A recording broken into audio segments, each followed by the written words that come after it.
Hey folks, how's it going? This is Seagull here, and we got some news with both The Sims 4 and The Sims Legacy Editions.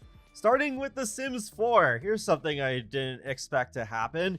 The Blast from the Past event that's been going on for a while, since February 3rd, supposed to end March 18th, right? Well, not anymore actually. I first saw this through a tweet from Lunar Brittany saying, the event got extended a whole 2 weeks and I'm gonna die because if this means no patches until April.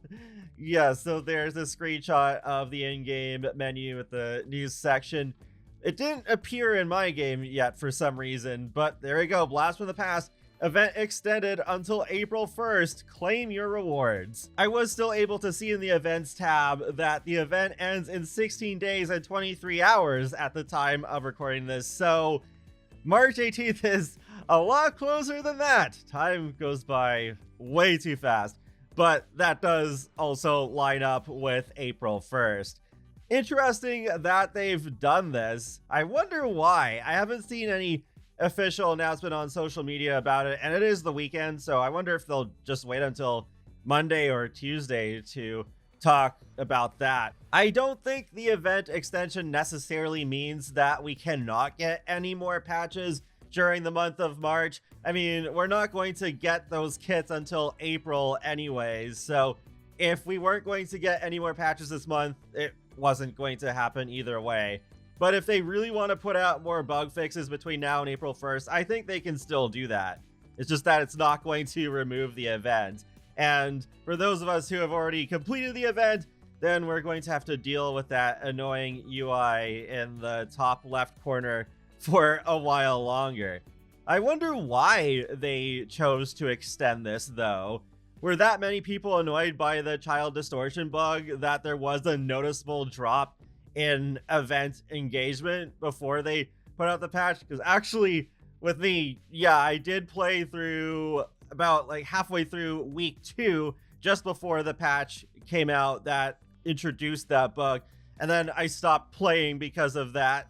And then after they patched it, then a little bit after, then I played through the rest of the event.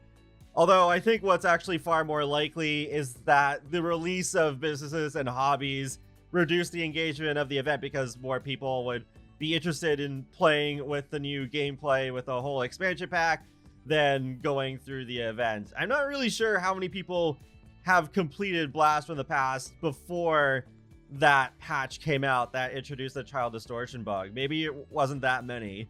Whatever the case may be, I think there is a strong possibility that these events are not doing as well as EA hoped. I mean, years ago, they did those triple boost week events, and there was like 1 or 2 other things like that grow fruit one. And then they stopped doing those. And then we got scenarios for a while. They did some limited time versions of those. They stopped doing those eventually. So maybe this is going to be yet another lesson that people don't want these things. Just because it's free content does not automatically mean that it's great and free from all criticism. So maybe this is it. Maybe this is going to be a sign that they'll stop doing these events eventually. Personally, I am getting really tired of this live service mentality in gaming that's so prevalent now, with having all these limited time events, and if you don't play within the allotted time, then you're gonna miss out on these rewards that you may rarely get a chance to again, or just never again at all. And The Sims was like one of my breaks from that. If I wanted to have gameplay like that in a Sims game, I would just go back to The Sims free play. Now let's move on to the Sims Legacy Editions. We did not get a patch for these last week, but we are so back now because we got a patch for The Sims 1 and Sims 2 as of yesterday. Patch number 6. So without further ado, let's get into the patch notes. With Sims 1, we got general stability and performance improvements. Alt plus enter does not always scale the way players expect. The Sims can crash if a Sim interacts with a shower while the tragic clown is on the lot? What? Okay. If the Sim gets minimized while loading packs for the first time, the player can be prevented from interacting with the game until it's restarted. Lots whose families are on vacation do not have a vacation icon. Tiles around pools are rendered with original fidelity. The Sims would minimize if it was not the foreground application. Aggressively cycling through window zoom levels and full screen with Alt+Enter can lead to unresponsiveness or crash. The UI scaling at different levels can be too extreme. In windowed mode, the bottom of the game window will sometimes default to being behind the Windows taskbar. Then for functionality improvements, The Sims now has in-game options to control window size, game resolution, and aspect ratio derived from resolution used at launch. Okay, that's really cool. The Sims is now using an improved pixel scaling strategy that provides better looking sprites, UI, etc. In windowed mode, the game window can be resized and the game palette where The Sims is displayed is scaled to match the window dimensions. The Sims will preserve the original launch aspect ratio.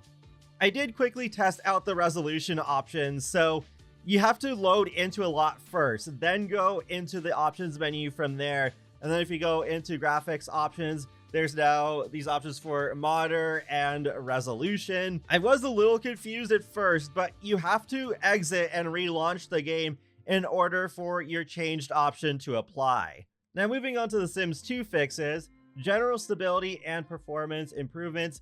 There are significant frames per second drops in various scenarios, including multiple Sims and ultra speed, various complex lots, camera panning, etc. If Windows shortcuts, Win plus Shift plus arrow key, etc. was used to move the game window from one monitor to another, the player could end up with a plain blue window in the new location. The Sims 2 might crash if a custom beach lot is placed in Belladonna Cove. The Sims 2 minimizes if it is not the foreground application. Pets cannot be scolded or encouraged, like to train a dog not to urinate indoors or to discourage cats from sitting on counters. A Sim returning from work as an eco guru will sometimes become invisible on screens with resolution higher than 1080p. The pie wheel options sometimes go off screen. Sometimes when a family tries to travel to a community lot, only the family dog will travel. On 2K and 4K monitors, selecting the More option will sometimes result in the mouse pointer jumping off the screen. After running for long periods of time, generally 2 hours or more, the player is sometimes prevented from interacting with the game. Multiple uses of Alt+Enter could cause the game screen to eventually move off the bottom of the screen. Multiple uses of Alt+Enter could sometimes cause the game to scale the window incorrectly. The Create a Sim UI does not scale or range well on displays with extreme aspect ratios, example, ultra-wide displays. If the computer has two displays of varied resolution capabilities, like one being in 4K and the other being 1080p, the game window could jump from one screen to the other when making resolution selections. And for improved functionality, The Sims 2 now uses a borderless window to provide the full screen experience. And that's it for those two patches, so seems like a pretty solid list of fixes. My favorite part is definitely the in-game option to change the resolution of Sims 1, though that is annoying that you have to relaunch the game, but at least since it is The Sims 1, it loads really fast now. Like, that flavor text for the loading screen zooms by faster than I've ever seen it before we ever got these legacy editions. So yeah, that's really cool. I really still need to do a video of playing The Sims 1, but now it's like, okay, my experience will be so much better with it.